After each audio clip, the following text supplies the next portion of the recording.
Welcome to the Open Word, an online ministry of Boone Open Bible Church. On today's program, we bring you a word from the pastor featuring Phil Waldo.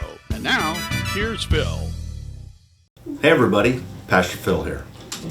After a year of dealing with a worldwide pandemic and now the rising concern over a new variant, it's pretty easy to be weary of all the stress. It's also natural to be worried about what will happen next.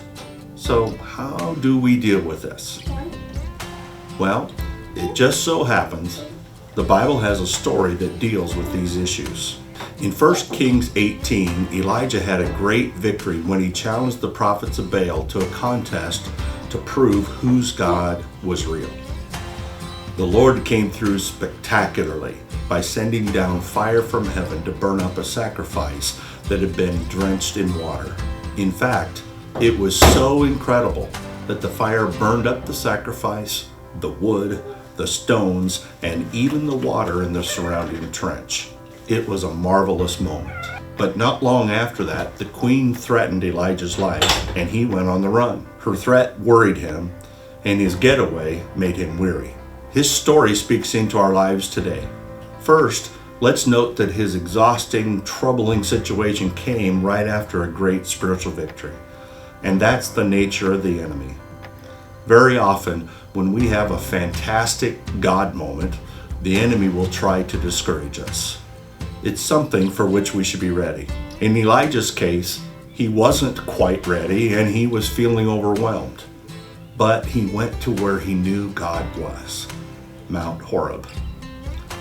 That's where Moses had his burning bush experience with the Lord.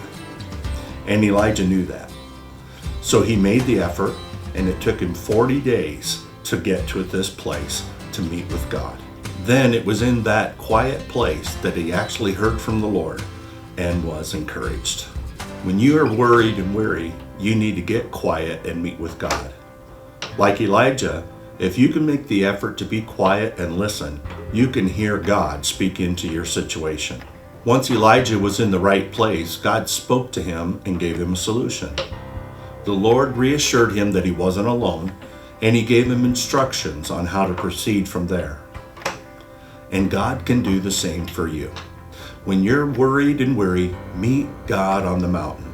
Make the effort to find that place of solitude and silence. He will strengthen you, He will speak to you, and He will give you solutions. And that's it for today. We'll see you next time.